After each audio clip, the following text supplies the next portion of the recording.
दोस्तों, जय हिंद, जय भारत, वंदे मातरम। वीरेंद्र त्रिपाठी का नमस्कार स्वीकार कीजिए। आज मैं एक ऐसे हीरो की कहानी लेकर के आया हूं जिसके बारे में कहा जाता है कि वह एवरग्रीन सदाबहार हीरो थे। उनके काले कोट, काला पैंट और सफेद शर्ट पर पहनने पर बैन लगा दिया गया था। क्यों बैन लगा था, किस फिल्म में लगा था, मैं आज उसके बारे में आपको बताऊंगा। ये हीरो तो थे ही, एक्टर थे, डायरेक्टर थे, प्रोड्यूसर थे, राइटर थे, यह सब कुछ थे। कभी भी इन्होंने साइड रोल नहीं किया, जबकि उस जमाने के माने हुए हीरो राज कपूर और दिलीप कुमार किसी फिल्म में दादा भी बनते हैं, किसी फिल्म में बाबा भी बनते हैं। उसी जमाने के हीरो हैं जो कभी दादा बाबा नहीं बने, बने तो हमेशा हीरो बने और 88 साल की उम्र में अपने शरीर को छोड़ करके चले गए। और यादें हमारे बीच बीच सदा उनका रहेगा, रहा है। इवर दिन के लिए कोई इकरार कर ले, झूठा ही सही पल भर के लिए। ग्रीन हीरो, इनका नाम था धर्मदेव किशोरीमल आनंद, जिसको हम लोग देवानंद के नाम से जानते हैं। इनका जन्म 1923 सितंबर महीने में पंजाब राज्य गुरदासपुर जिले शंकरगढ़ तहसील में हुआ था 1923 में। इनके पिता किशोरीमल एक मशहूर एडवोकेट थे और गुरदासपुर कोर्ट में थे। ये 4 भाई और एक बहन थे। इनकी प्रारंभिक शिक्षा डलहौजी स्कूल में हुई, फिर धर्मपुर में हुई और लास्ट में ग्रेजुएशन की शिक्षा इन्होंने गवर्नमेंट कॉलेज लाहौर से इंग्लिश में स्नातक किया। इनका जो पकड़ 3 शिक्षाओं पर था, हिंदी अच्छी तरह से जानते थे, उर्दू भी जानते थे और अंग्रेजी भी जानते थे। इनकी पढ़ाई 1940 में खत्म होती है। उस समय इनकी माँ बहुत बीमार हो जाती। दोस्तों, पिताजी गुरदासपुर में रहते हैं और ये जो है अपने गांव में माँ के साथ सेवा करते रहते हैं। बाद में गुरदासपुर भी आ जाते हैं और वहां से अपनी माँ की दवा लेने के लिए 35 या 40 किलोमीटर दूर अमृतसर स्वर्ण मंदिर के पास दवा खाना था, वहां से दवा मिलती थी और लेकर आते थे, चाहे गर्मी हो या सर्दी हो। एक बार अपनी माँ का दवा लेने गए तो इनके दिल में आया कि यार बादाम वाला शरबत हम भी पीते। चल दिए शरबत पीने के लिए। भाई देखिए, शरबत वाले ने जैसे ही गिलास इनके हाथ में पकड़ा, इनके चेहरे की तरफ देखा तो कहा कि बेटा, तुम्हारे माथे पर सूर्य चमक रहा है और तुम एक दिन बहुत बड़ा इंसान बनोगे। यह बात इनके दिमाग में बैठ गई। घर आए, इनकी तमन्ना थी कि मैं ब्रिटिश नेवी में, इंडियन नेवी में, ब्रिटिश इंडियन नेवी में मैं भर्ती हो जाऊं। फॉर्म भरे, एग्जाम दिए, पर किस्मत से फेल हो गए। यही तमन्ना थी फिल्म एक्टर राज कपूर की भी, वो भी नहीं हो पाई। 40 की पढ़ाई पूरी हो गई थी, अब कोई काम था नहीं आगे। इनके पिताजी ने पढ़ाई के लिए मना कर दिया कि घर की माली हालत ठीक नहीं है, माताजी बीमार है।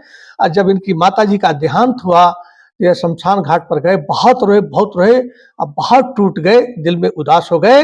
और जिस दिन स्वर्ण मंदिर से उस ज्योतिषी ने जो इनके मस्तिष्क की रेखाएं देखी थी, कहा था, तो उसी दिन ये आए और एक आदम का शीशा के सामने खड़े हो गए और उसके बाद अपनी बॉडी को इधर से डायरेक्शन दे करके चारों तरफ से देखे, कहे कि मेरी पर्सनालिटी मोतीलाल, पृथ्वीराज कपूर और दिलीप कुमार और राज कपूर जैसी है तो मैं भी हीरो बन सकता हूं। इधर माताजी का देहांत होता है। कुछ दिनों के बाद जलंधर से ट्रेन चलती है फ्रंटियर मेल, इस ट्रेन को पकड़े और मुंबई सेंट्रल पर उतर गए। यही ट्रेन पकड़े थे हमारे धर्म क्या बोलते हैं, नाम भूल गया दोस्तों, यही ट्रेन पकड़े थे धर्मेंद्र हीरो। यही फ्रंटियर मेल, ये फ्रंटियर मेल दोनों की किस्मत बनाई है। आए, उतर गए, 30 रुपया मात्र इनके पॉकेट में था। इनको स्टैंप कलेक्शन का बड़ा शौक था, बहुत ज्यादा स्टैंप कलेक्ट करके रखे हुए थे, वो भी लेकर के गए। इधर उधर घूमते रहे। 30 रुपए में उस समय बॉम्बे में इतनी भीड़ नहीं थी, जगह मिल जाती थी। खाना खा लिए, एक दिन के बचपन का दोस्त वहां मिल गया, इनको एक खोली में ले गया। खोली में 4-5 लोग थे, लैट्रिन एक ही थी, वहां 20-25 आदमी रहते थे। उसके बाद इन्होंने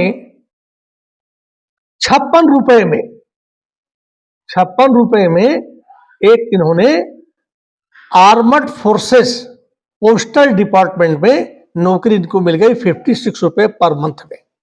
काम क्या था? उस समय लोग ज्यादा पढ़े लिखे थे नहीं, फौज में लोग भर्ती हो जाते थे कम पढ़े लिखे लोग, तो घर से जो चिट्ठी आती थी मुंबई में, उनको पढ़ना नहीं जानते थे, तो वो पढ़ करके उनको सुनाते थे और फिर चिट्ठियों का जवाब भी लिख कर देते थे, तो इनको फिर 56 रुपए पर मंथ मिलता था। फिर उसके बाद कुछ गुजारा होने लगा। इससे पहले ही इनके पैसे खत्म हो गए। एक सेठ के पास गए थे, सेठ से कहे भाई मुझे 50 रुपए चाहिए। सेठ बड़ा उचुक्का होकर आया, बोला हाँ बोलो गारंटी क्या रखते हो, जवान क्या रहेगी? ते बोलते हैं कि गारंटी तो कुछ नहीं है, बस जवान ही है, मेरे जवान पर भरोसा कर लो, मुझे 50 रुपए उधार दे दो, खाने खाने के लिए परेशान थे। कहता भाग यहाँ से, तेरे जैसे बहुत आते जवान देने वाले, चल भाग यहाँ से। इनको भगा दिया। फिर इन्होंने वो जो स्टैम्प पेपर इनके पास था, स्टैम्प कलेक्शन करते थे, उसको बेचे और 30 रुपए इनको मिले। अब इनको 56 रुपए की नौकरी मिल गई। अब उसके बाद देवानंद जी जो है, क्या हुआ कि एक दूसरी नौकरी ढूंढे, तो अकाउंट फार्मिंग में एक अकाउंट फॉर्म था, उसमें इनको कलर की जो है नौकरी मिल गई और उसमें इनको 85 रुपए पर मंथ मिलने लगे। समय चलता रहा, ढूंढते रहे कैसे हीरो बना जाए। उसके बाद जो 56 रुपए इनको और 85 रुपए जो मिले, तो उन्होंने 2 फिल्म देखी। उस समय नौजवान थे ही, तो इन्होंने देखी अछूत कन्या। अछूत कन्या किसकी थी? किस्मत पहली फिल्म देखी और उसके बाद अछूत कन्या देखी। यह जो है अशोक कुमार की थी, जिनको दादा मुनि भी कहा जाता था। और जब उसमें से उनकी पूरी बॉडी स्ट्रक्चर देख लिए, तो एक दिन अपने सोचे यार मैं इनसे कम तो नहीं दिखता हूं, मैं भी हीरो बन सकता हूं। होनहार बिरवा के होते हैं चिकते पात, हिम्मत न हारिए बिसारिए न राम को। बेचारे पिशोरीमल जो थे, धर्मदेव पिशोरीमल आनंद, जिसको देवानंद कहा जाता है, हिम्मत नहीं हारा इस इंसान ने। और फिर उन जगहों पर जाने लगे जहां बेकार लोग इकट्ठा होते थे और एक दूसरे की बातें बात करते थे और सुनते रहते थे। उसी बीच में इनका जो है गुरुदत्त से भी मुलाकात हो गई। दोनों बेरोजगार थे, बातें की, बोले यार हम लोग फिल्म के लिए आए हैं, यदि कोई डायरेक्टर प्रोड्यूसर एक्टर जो भी बन जाएगा, एक दूसरे की हम मदद जरूर करेंगे। उसके बाद वहीं पर पता चला कि प्रकाश प्रोडक्शन में एक फिल्म बन रही है, उसमें नए चेहरे की जरूरत है। अब प्रकाश प्रोडक्शन में फिल्म बन रही, नए चेहरे की जरूरत है। एड्रेस पूछ लिया इन्होंने और फटाफट ये वहां पर चले गए। और प्रभात स्टूडियो में जो फिल्म बना रहे थे, उनका नाम था बाबू राव बाई। बाबू राव बाई जो है, बाई नहीं पाई, सॉरी, बाबू राव पाई जो है वो फिल्म बना रहे थे। ये गए, बाबू राव पाई ऑफिस में थे नहीं, गेट कीपर ने इनको कहा कि नहीं है नहीं, तुम जाओ यहां से। ये जैसे मुड़े तैसे ही बाबू राव पाई जो है अपनी कार से उतरे, इस लड़के को देखा। देखने के बाद वो ऑफिस में गए, गार्ड से पूछे कौन था, बोला साहब आपसे मिलना चाहता था। बोले ठीक है, उसको मेरे पास भेज दो, मैं उससे बात करना चाहता हूँ। गए, बातचीत हुई तो बता दिया कि साहब आप नई फिल्म बना रहे हैं, उसमें मुझे हीरो का काम दे दीजिए। बाबू राय पाई ने चेहरा मोहरा देखा, बात करने का तरीका देखा, समझ गए कि लड़का तो अच्छा है। तो उन्होंने कहा कि देखो मैं तो फिल्म मेकर हूँ, फिल्म बनवाता हूँ, लेकिन मैं डायरेक्टर नहीं हूँ। पीएल संतोषी जो है कल ऑफिस में आएंगे, जो डायरेक्टर इस फिल्म के, आप आ जाओ, उनसे बात हो जाए, उसके बाद जो है आगे काम बढ़ेगा। दूसरे दिन पीएल संतोषी के पास पहुंच गए। पीएल संतोषी जो डायरेक्टर थे उनसे बात हुई, उन्होंने कहा कि ऑडिशन देना है आपको और पूना में इस तारीख को आ जाओ। देवानंद जो उस तारीख को पूना में पहुंच गए और वहां पर ऑडिशन भी हो गया। बड़ी मेहनत से बेचारे ने दिया और सिलेक्ट हो गए और पहली फिल्म बन रही थी हम एक हैं। अब उसके बाद जो है जब उसमें इन्होंने मतलब सिलेक्शन हो गया और हम एक हैं, तो इस फिल्म की हीरोइन जो है एक आंध्रा की थी और उनके साथ इनको करना था। वो पहले से हीरोइन थी, ये तो बेचारे नए नए थे। तो नए नए हीरो को थोड़ा सा पूछना पड़ता है कि मुझे क्या करना है, कैसे नहीं करना है। तो उस हीरोइन का नाम था अमाला कोटनिस। चेहरा देखिए आप लोग, बाबूराव पाई का भी देखिए और इनका भी देखिए, सबका चेहरा मैं दिखाता रहूंगा, बीच बीच में आपको डालता रहूंगा। तो अमाला कोटनिस जब हीरोइन बन गए, मतलब थी, और आंध्रा में भी काम करती थी, हिंदी फिल्म में भी काम करती थी। अब ये फिल्म में साइन हो गया, सब कुछ हो गया, तो इनको किस्मत साथ दे गई दोस्तों। 400 रुपए पर मंथ इनकी सैलरी तय हो गई और उसके बाद इस फिल्म की शूटिंग होने लगी। तो जब कुछ समय बीता, इन्होंने जो है बॉम्बे में अपना एक घर खरीद लिया। अब इनके पास 400 रुपये बहुत होते हैं दोस्तों, कहाँ 56 रुपया, कहाँ 85 रुपये। इन्होंने घर खरीद लिया। उसी पर एक गाना सुनिए। घर के सामने एक घर बनाऊंगा, तेरे घर के सामने, तेरे घर के सामने अपना भी एक घर बनाऊंगा, तेरे घर के सामने एक घर बनाऊंगा और दुनिया बसाऊंगा। तो इन्होंने घर खरीद लिया। उसके बाद एक फिल्म और मिली, लेकिन एक फिल्में उतनी हिट नहीं हुई। एक दिन यह टहल रहे थे, किस्मत साथ दे गई, दादा मुनि अशोक कुमार इनसे टकरा गए, मिल गए, बोले बेटा कहाँ घूम रहे हो, फिल्में तो बनाए हो पर खास नहीं, चलो हम तुम्हें एक फिल्म दिलाते हैं। तो बॉम्बे टॉकीज थिएटर में इनको ले गए और ले जा करके वहां के डायरेक्टर, प्रोड्यूसर, राइटर से मिलवाए, क्योंकि दादा मुनि जो अशोक कुमार थे वो फेमस आदमी थे, और उन्होंने जो है इनको ले गए। वहां पर एक फिल्म बनने जा रही थी जिद्दी। जिद्दी में इनको हीरो बना दिया गया। और किस्मत से इस लड़के ने मेहनत किया, श्री देवानंद ने मेहनत किया, मैं लड़का बोल रहा हूं, वो तो अब नहीं है दुनिया में, इन्होंने मेहनत किया और वो फिल्म हिट हो गई। जब हिट हो गई देवानंद की फिल्म, तो कई डायरेक्टर, प्रोड्यूसर अब इनके पीछे चक्कर काटने लगे। तो उसी समय एक फिल्म जो है विद्या जो है वो शूटिंग चल रही थी। तो उसके डायरेक्टर और प्रोड्यूसर जो है इनसे कांटेक्ट किए। कांटेक्ट करने के बाद विद्या की सेट पर पहुंचे और बैठ गए। उसी समय क्या होता है, उस जमाने की मानी जानी हीरोइन और गायिका दोनों थी, वो सुरैया, वह मैंने सुरैया पर बनाया है, आप लोग वीडियो देखिएगा, इसके 1-2 वीडियो पहले है। तो वो जो है सिर्फ मात्र 19 साल की थी, और सुरैया जो है वह अपनी नीली कार से, महंगी कार से उतरती है, और उतरने के बाद सब बोलते हैं कि मैडम आ गई, मैडम आ गई, मैडम आ गई, और नमस्ते नमस्ते होने लगता है। पर देव साहब जो है कुर्सी पर बैठे हैं और ऐसे गर्दन करके सुरैया को देख रहे हैं, अब पलक भी नहीं झपका रहे हैं।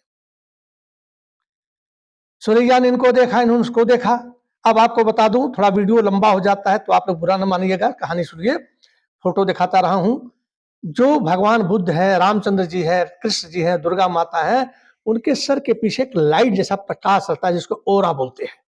हम लोगों को भी होता है, लेकिन उतना ओरा नहीं होता जो दिखाई दे, हम लोग तो मानव है, नॉर्मल। तो इनका जो देखने का तरीका था, पलक नहीं झपकाया, तो सुरैया के रोम रोम में वह ओरा चला गया, घुस गया। और गैगरी पैक एक बॉलीवुड के हीरो हुआ करते थे, उनकी छवि जो है देवानंद में दिखाई दी। तो जब शूटिंग हो रही है और सुरैया शूटिंग कर रही है, तो इसका दिमाग जो है पूरा जो है देवानंद के ऊपर है। देवानंद खड़े नहीं हुए, ना नमस्ते किए, ना कुछ किए थे। उसके बाद ये कहती है डायरेक्टर साहब से, बोलना कुछ और है, बोल कुछ और जाती है, कहना कुछ और है, मुस्कुराना कुछ और है, कहीं कुछ और। मतलब शूटिंग ठीक नहीं हो पा रही थी। इसने कहा कि जो श्रीमान जी वहां बैठे हैं उनको जरा उठा दीजिए, तभी मैं शूटिंग कर पाऊंगी। डायरेक्टर गए उनको उठाने के लिए, पिछली वीडियो मैंने बताया है। तो सुरैया सोची थी कि उठा के इनको बाहर कर देंगे, लेकिन डायरेक्टर साहब उनको लेकर खुद आ गए और कहे कि मैडम मिलिए आप इनसे, ये है मिस्टर देवानंद, गुरदासपुर के रहने वाले। अब जो है तो देवानंद ने कहा कि एक ऐसी बड़ी स्टार हीरोइन को के साथ काम करने से पहले अच्छी तरह से देख लेना चाहिए, समझ जाना चाहिए, तब जो है काम करने में मजा कुछ और ही आता है। वो कहे कि ये इस फिल्म के हीरो भी है। उसके बाद फिल्म शूटिंग हुई। एक समय की घटनाएं कुछ होती हैं जो आदमी को बिगाड़ भी देती हैं, आदमी को बना किनारे किनारे चले जाएंगे, जीवन की नैया को खेते हुए भी देती है। तालाब में शूटिंग चल रही है, गाना हो रहा है, गाना देखिए शूटिंग तालाब में, तब तक जो है नाव पलट जाती है। नाव पलट जाती है तो देवानंद तैरना जानते हैं, सुरैया को जो है बचा करके तैर करके बाहर ला देते हैं। अब उस समय सुरैया तो अभी पहले तो देखी थी गेगरी पैक, उसके बाद थोड़ा सा तो दिल में अट्रैक्शन आ ही गया था। अब जान बचा दिए दोस्तों तो पूरा ही आना है। यही कहानी मैंने आपको बताया था। संजय दत्त की माँ जो नरगिस थी वो भी आग में फंस गई थी। उनके पिताजी सुनील दत्त ने कपड़े फाड़ करके पूरे उनके जान बचाए थे। उनकी शादी हो गई थी, इन्होंने जान बचाया। सुरैया के घर वालों को पता चला, उन्होंने भी इनका बहुत बड़ा धन्यवाद किया। रोज अपने घर बुलाने लगे, नाश्ता पानी कराने लगे। अभी इतने कोई बड़े कुछ बने नहीं थे, अभी तो मात्र 400 रुपये उधर मिलता था, इधर तो भी पता नहीं। लेकिन धीरे धीरे अब मिलना जुलना हो गया और प्यार होने लगा। इस पर मैंने पूरी वीडियो बनाई है, उस पर दोहराऊंगा तो मेरा टाइम बहुत बर्बाद होगा और वीडियो लंबी हो जाएगी। इतना प्यार हो गया कि ये जीत फिल्म में शादी करने जा रहे थे लेकिन नहीं शादी कर पाए, और उसकी नानी जो है बादशाह बेगम थी के खिलाफ थी। एक अंगूठी भी इन्होंने दिया था उसको, सब हीरे की 3000 रुपए की उस जमाने में फेंकवा दिया। और जैसे ही विद्या फिल्म हिट होती है, देवानंद साहब को इतना पैसा मिला कि इन्होंने एक नई चमचमाती हुई कार ला करके खड़ी कर दी और उससे आने जाने लगे। घर तो हो ही गया और कार भी हो गया। ये है किस्मत, हिम्मतें मर्दे मर्दे खुदा। जो हिम्मत करते हैं वो कभी हारते नहीं है। जरूर परेशानी आती है दोस्तों, लेकिन सफलता तो मिलती ही मिलती है। उसके बाद क्या होता है, अब देवानंद जो है, उनके भाई चेतन आनंद, एक बंटी आनंद, 3-4 भाई थे। एक भाई वकील हो गए थे और ये 3 भाई बंबई में आ गए थे। अब क्या हुआ कि जिद्दी इनकी मिल गई, विद्या मिल गई, तो सुरैया के साथ इन्होंने 7 फिल्में की। और इनका जो है जो फिल्में थी तो उसके साथ इन्होंने किया शायर, जीत, नीली और विद्या। उसके बाद ये सुरैया का फोटो देखिए। अब देखिए वहीदा रहमान। आज फिर जीने की तमन्ना है, आज फिर मरने का इरादा। इन्होंने बहुत सी फिल्में की है, लेकिन थोड़ा बता रहा हूँ। वहीदा रहमान के साथ जो अच्छी फिल्में थी, एक गाइड थी और एक सीआईडी। हाय कहीं बीते ना ये रातें, कहीं बीते ना ये दिन। उसके बाद मधुबाला के साथ एक करते हैं, एक फिल्म थी काला पानी और एक था नादान। दिल वाले हुए, अब तेरी गली चचका पहुंच। और इसी काला पानी में इनको अवार्ड मिलता है 1958 में। काला पानी में फिल्म फेयर बेस्ट एक्टर का अवार्ड। और उसी समय इनके काले कोट, काली पैंट, सफेद शर्ट पर लड़कियां इतनी दीवानी हो जाती थी, इनको घेर लेती थी और इनसे हाथ मिलाने के लिए, इनका किस करने के लिए, इनको गले लगाने के लिए कोई कोई लड़की तो छत से ही कूद पड़ती थी और उसमें उस लड़की की मौत हो जाती थी। इसलिए इनको जो है काला पैंट, काला कोट और शर्ट पहनना मना था, और पहनेंगे भी तो एकांत में पहने, पब्लिक प्लेस में न आए। ये है एवरग्रीन देवानंद। इनका स्टाइल, ये टोपी लगाया हूं। ये क्या हुआ कि एक बार न्यूयॉर्क गए, न्यूयॉर्क में एक चेकदार टोपी है, उसको मैं दिखाता हूं। आप लोग देखिए, आप लोग फिल्म देखे हैं तो वही टोपी पहन करके ज्वेल थिफ में बैजंती माला ऐसी बात में दबा के चली आई, खुल जाए वही बात तो दुहाई है जो के साथ इन्होंने अपना वो काम किया था।